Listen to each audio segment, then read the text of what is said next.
In this video, we're going to talk about corporate welfare. I had someone, a subscriber here on YouTube, made a comment about that our country needs to stop spending money, too much money. And I said, I do agree with it, but I think that most of the people are thinking that it's like with welfare programs and stuff like that.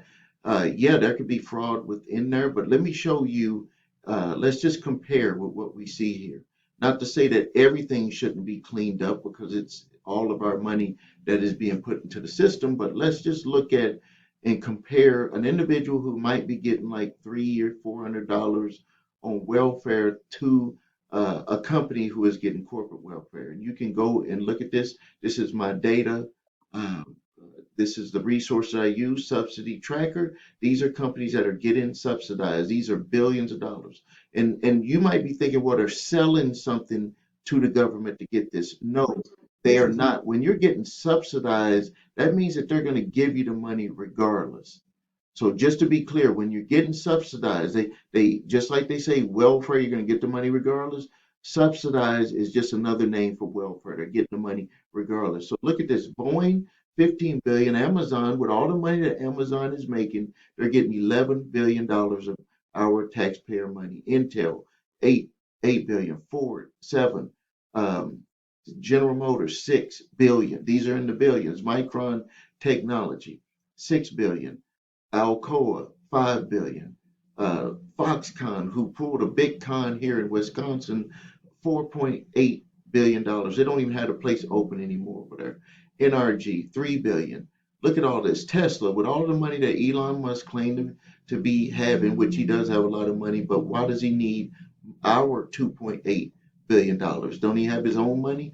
Look at these companies: Volkswagen, Walt Disney, Toyota, Shell. These are billions of dollars here. Hyundai, Alphabet. This is Google making $1.9 billion of our money. Why? Nike? Why would Nike need $2.1 million? Tell me why.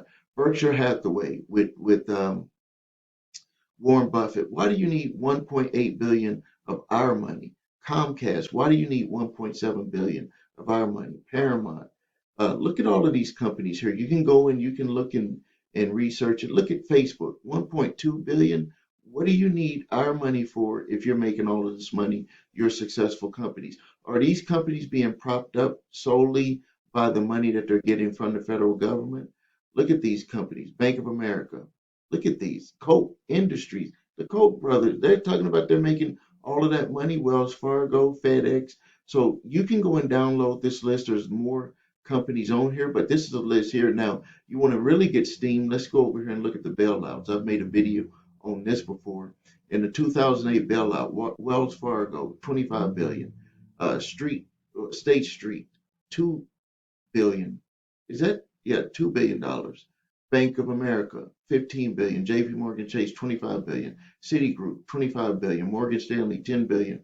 Goldman Sachs, 10 billion. Bank of New York, 3 billion. Look at this. All of these banks, they got bailouts of our money. This money adds up. This money really does add up. Now, one of the things that I do like that President Obama did make for these bailouts is that these companies were considered loans where they had to pay the money back. The only problem is that when they paid the money back after they got bailed out and they were able to get things going again, is that they paid their stockholders they reaped the benefits of it.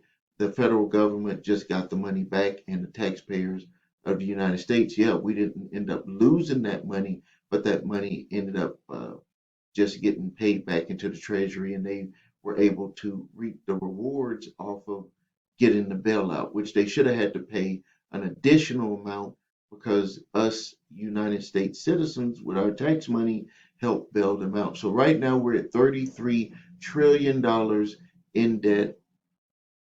And when you add up all of the credit card debt that the United States citizens have, it was $1 trillion.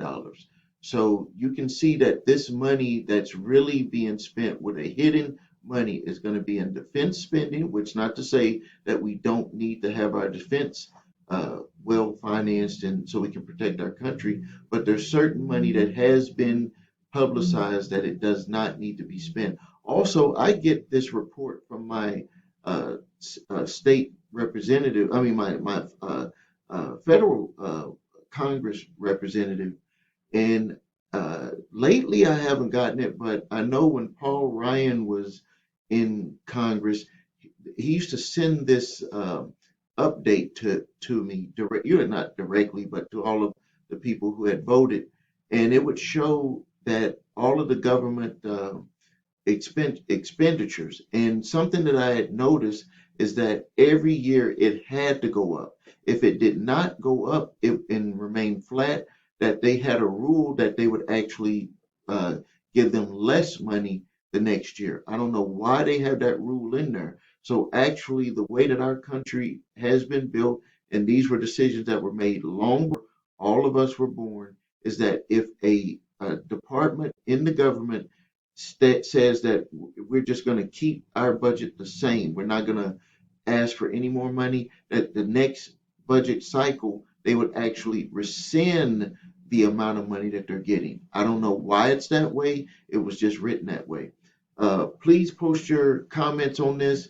Uh, if you did not know about this, or if you did know about it, please post your comments and questions on this. I just wanted to make this video because that comment did kind of get me kind of hyped up to want to share this information that I was made aware of. Thank you for your time. This is Stephen A. Williams, President and Founder of the CreditRepairShop.com.